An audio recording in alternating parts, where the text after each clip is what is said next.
मनुष्य की अशांति का कारण उसकी खुद के विचार व संकल्प है, जिसका उसको ज्ञान नहीं है। मनुष्य एक सामाजिक प्राणी है। वह समाज में या घर परिवार में जिनसे मिलता रहता है, उनके प्रभाव उस पर पड़ते रहते हैं। उसके मन में विचार स्वाभाविक रूप से उड़ते रहते हैं। कभी वह विचार बढ़िया होते हैं तो कभी घटिया। इन विचारों का उसके जीवन में क्या प्रभाव पड़ता रहता है, उनसे वह बेखबर रहता है। यदि उसे इस बात का ज्ञान हो जाए कि वह जिन विचारों से दिन भर खेलता रहता है, वे विचार ही उसके सुख दुख का कारण है, तो वह काफी हद तक सचेत हो सकता है और उन बुरे विचारों से बचने का प्रयास कर सकता है। उदाहरण के लिए पति पत्नी अपने घर में बच्चों के साथ बड़े प्रेम से रहते हैं। किसी दिन किसी बात पर आपस में कोई अनबन हो जाती है, तो पति अपनी पत्नी को कुछ ऐसी बात कह देता है कि वह नाराज हो जाती है, और यह नाराजगी किसी 1 या 2 घंटे की होती है, किसी की सप्ताह तक चलती है, तो किसी की महीने भर हो जाती है। ऐसी नाराजगी की हालत में मनुष्य घटिया विचार रखता है, यानी उसके मन में दुख, परेशानी, ईर्ष्या, नफरत के विचार निकालते रहते हैं। यह नाराजगी एक घर परिवार में मां बेटे, बाप बेटे, भाई भाई या सास बहू किसी की भी हो सकती है। अब नाराजगी की हालत में जो घटिया व हल्के विचार होते हैं, वह ऊपर ब्रह्मांड में जाकर कुछ समय पश्चात जब वापस आते हैं, तो वह घर में किसी दुर्घटना, धन का घाटा, किसी प्रकार के रोग इत्यादि आफत व समस्याओं को लेकर आते हैं, जो मन की प्रतिकूल होते हैं, और इन्हीं कर्म से परिवार दुखी हो जाता है। और जहां घर परिवार में आपस में एक दूसरे के प्रति प्रेम, प्यार व प्रसन्नता रहती है तथा सभी परिवार के सदस्य आपस में एक दूसरे का भला चाहते हैं, तो वह घर हमेशा खुशहाल रहता है और उसे घर में किसी भी वस्तु व बात का अभाव नहीं रहता। सब कुछ उसे घर में आवश्यकता से अधिक होगा। यह बात रामायण में भी स्पष्ट रूप से लिखी हुई है। जहां सुमति था संपत्ति नाना, जहां कुमति था व्यक्ति नादाना, अर्थात जिस घर के लोगों की बुद्धि पवित्र, शांत व सुखात्मक होती है और सभी घर वाले मिलजुल कर काम करते हैं, तो वहां रिद्धि सिद्धि स्वयंमेव हाथ जोड़कर आ जाती है और वहां सुख की वर्षा होती रहती है। तथा जहां लोगों की बुद्धि विपरीत, यानी कि लड़ाई झगड़े की होती है, और जहां हमेशा कलह व शीत युद्ध चलता रहता है, तो वहां तरह तरह की आफत व संकट आते रहते हैं। यह संकल्प शक्ति वाली बात मैं आपको पति पत्नी तथा एक परिवार का उदाहरण देकर लिखी है, और यही बात एक समाज के दूसरे समाज के प्रति, एक धर्म पंथ के दूसरे धर्म के प्रति, एक राजनीतिक पार्टी के दूसरे राजनीति पार्टी के प्रति विचारों पर घटित होती है। अतः आवश्यक है कि एक समाज दूसरे समाज का भला चाहे, एक धर्म पंथ के लोग दूसरे धर्म पंथ के लोगों से नफरत, ईर्ष्या, द्वेष की भावना न रखें, एक राजनीतिक पार्टी दूसरे राजनीतिक पार्टी का बुरा न सोचे, एक देश दूसरे देश से ईर्ष्या, नफरत व लड़ाई झगड़े के विचार न रखें, क्योंकि एक छोटे परिवार के लोगों के आपसी ईर्ष्या, द्वेष व नफरत के विचारों का परिणाम यह दुख, तकलीफ, समस्या आती है, तो मनुष्यों की अधिक समूह है।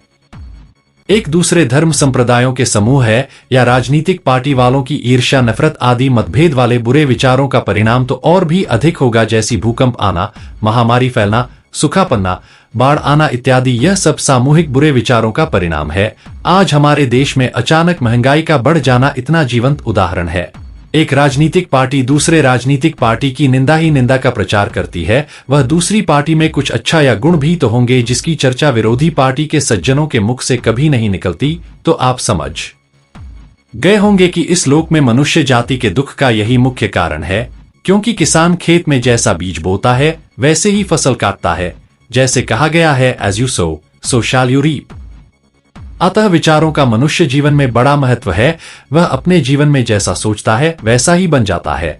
जैसे मैं बचपन में राजस्थान के एक छोटे गांव में बालू रेत में अपने साथियों के साथ खेलता था और उसे बालू रेत में उल्टे लेटकर हाथ पांव मारता तथा अपने साथियों से कहता था कि चलो समुद्र तैरें, जबकि मैंने कभी नहीं समुद्र नहीं देखा था। और इस विचार का प्रभाव यह पड़ा कि मैं सेना की नौकरी में समुद्र पार तक गया। दूसरा, मेरे पिताजी हमेशा हमें बड़े नाम से बुलाते थे, जिसे हम बड़े ही बन गए। इसी तरह कुछ सत्संगी मुझे जाकर बताते हैं कि उन्होंने जैसा सोचा था वैसा ही उनका जीवन है। यह डॉक्टर कमल, जो हमेशा बचपन से पूरा पढ़ने में नौकरी करने का विचार रखती थी तथा घर गृहस्थी से बचना चाहती थी, तो इसके साथ भी वही हुआ जैसा यह चाहती थी। अतः मनुष्य यदि अपने जीवन में सुख शांति चाहता है तो उसे हमेशा शिव संकल्प रखना चाहिए, यानी सुंदर सुंदर कल्याणकारी विचार रखना चाहिए। नहीं तो वह अपनी सकारात्मक व नकारात्मक विचारों के अनुसार सुख दुख के झूले में ही झूलता रहेगा। आज के मानव के पास सब कुछ है, अगर यदि कुछ नहीं है तो वह जो कुछ भी सच्ची लगन से इच्छा करता है वह इसको मिल जाता है। दुनिया की सुख शांति के लिए, ज्ञान, सही समझ, विवेक, बुद्धि के लिए जो दुकान है उसका मानव को पता नहीं है। कबीर साहब ने इस बात के लिए एक शब्द लिखा है जिसकी पहली पंक्ति है, चल सद्गुरु की हाट ज्ञान बुद्धि लाइए, कीजय साहब सेहत परम पद पाइए। यहां पर कबीर का कथन है कि सद्गुरु की हाट या दुकान पर जाओ और वहां से ज्ञान बुद्धि विवेक समझ का सौदा लो। अर्थात सद्गुरु मनुष्य को इस संसार में सुखी जीवन जीने की विधि बताता है, यानी संसार में सुख शांति से जीवन बिताने के नियम वह विधि और है, तथा सदा के लिए परम शांति प्राप्त करने की विधि और है।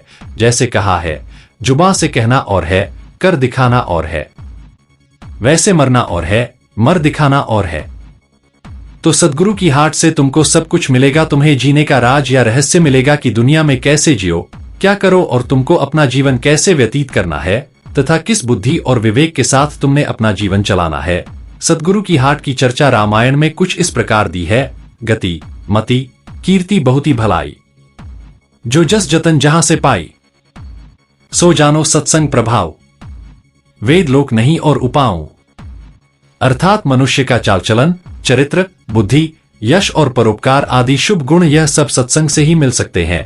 इसके अतिरिक्त वेद और लोक में और कोई उपाय नहीं है। सद्गुरु की हाट से ही तुमको इस लोक का पूरा ज्ञान समझ में विधि विधान मिलेगा, और जब आपका इस लोक का जीवन पूरा सुख शांति में हो जाएगा तब आपको परम पद पाने की विधि सहज ही मिल जाएगी। मैं इस संकल्प विचारों के रहस्य को अनुभव ज्ञान से समझा है। एक परिवार से लेकर पूरे देश की मनुष्यता को यह बात समझने से और इस पर अमल करने से मनुष्य समाज का जीवन सुख आनंद उमंग रेम व सुख में हो जाएगा, ऐसा अनुभव किया है। मुख्य बात संकल्प से सुधार लाने की है, क्योंकि संकल्प हुए विचारों में सुधार लाने से ही मनुष्य का यह जीवन सुख शांति और आनंद में हो सकता है। यह मेरा अनुभव है, और कोई दूसरा भाई सज्जन व महात्मा इस बात को जानना चाहे तो अनुभव करके देख ले। यह योग अनुभव का विषय है। केवल भाषण या सत्संगों से सुधार नहीं होगा। जो लोग या महात्मा साजन सत्संग देते हैं या मानव कल्याण का काम करते हैं, उनके लिए मेरी विनम्र प्रार्थना है कि वह पहले मन वचन कर्म से पवित्र होकर सत्संग का प्रचार करें। बाकी सब कुछ मनुष्य के मस्तिष्क में भरा है। रिद्धि सिद्धि जो कुछ भी वह चाहता है उसकी चाह करें, सफलता अवश्य मिलेगी, क्योंकि जहां चाह वहां राह, जहां मांग वहां पूर्ति। वेयर देयर इज डिमांड तेरे इज सप्लाई, यह सिद्धांत है। आप लगन से जिस बात की चाह तड़प मन में रखेंगे वह वस्तु आपको अवश्य मिलेगी। इसमें विश्वास सोने में सुगंध है, और ज्ञान की एकाग्रता मुख्य बात है। अधिक जानकारी के लिए हमारे चैनल को सब्सक्राइब करें और शेयर करें।